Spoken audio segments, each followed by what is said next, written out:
Let us as a party strive from this moment on to make that century a reality. Fellow Republicans, fellow Americans, let's elect George W. Bush and Dick Cheney. Thank you very much, and God bless America. General Colin Powell, the featured speaker of the evening at the Republican National Convention. Tomorrow's lead in newspapers and later leads in magazines likely to center on what he said about affirmative action, criticize those who, he said, roundly and loudly condemn affirmative action, but, quote, hardly a whimper is heard from them over affirmative action for lobbyists who load our federal tax codes with preferences for special interests. Ed Bradley was on the floor among the delegates during General Colin Powell's speech.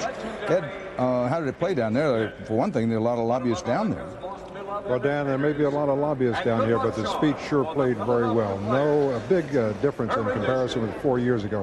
No boos, no catcalls, warm, enthusiastic responses for his lines on drugs, building schools instead of jails, and even on affirmative action. I'm standing between the Virginia and Georgia delegations, whose delegates are overwhelmingly opposed to affirmative action, and they gave him strong, enthusiastic applause. Dan?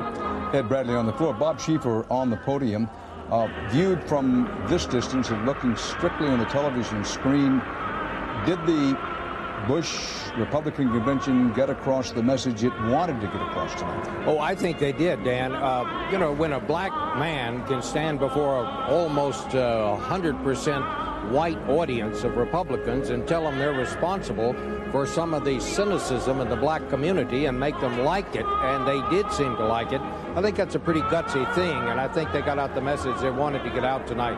I think one other thing we ought to add, Laura Bush made a very good speech tonight. It was not a political speech, but it was a young woman talking about something that she cared deeply about, children. I think she also got George Bush a lot of votes tonight, Dan. Bob Schieffer.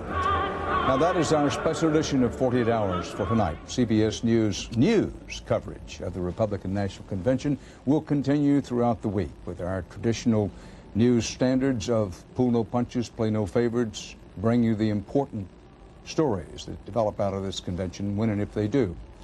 Now, we'll have all the overnight developments on the CBS early show tomorrow morning, then complete coverage on the CBS Evening News tomorrow evening, and a special edition of 60 Minutes 2 tomorrow night with night 2 of this convention, including the featured address for tomorrow night by John McCain. In the meantime, if news breaks out, we'll break in on this CBS station. Dan Rather reporting from Philadelphia. Good night.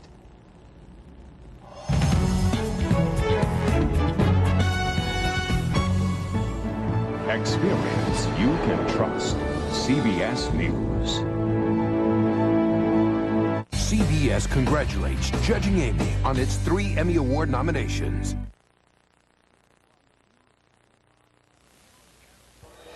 From the News Channel 5 Network, this is News Channel 5 at 10. Your news and information leader. Good evening, everyone. I'm Amy Marsalis. And I'm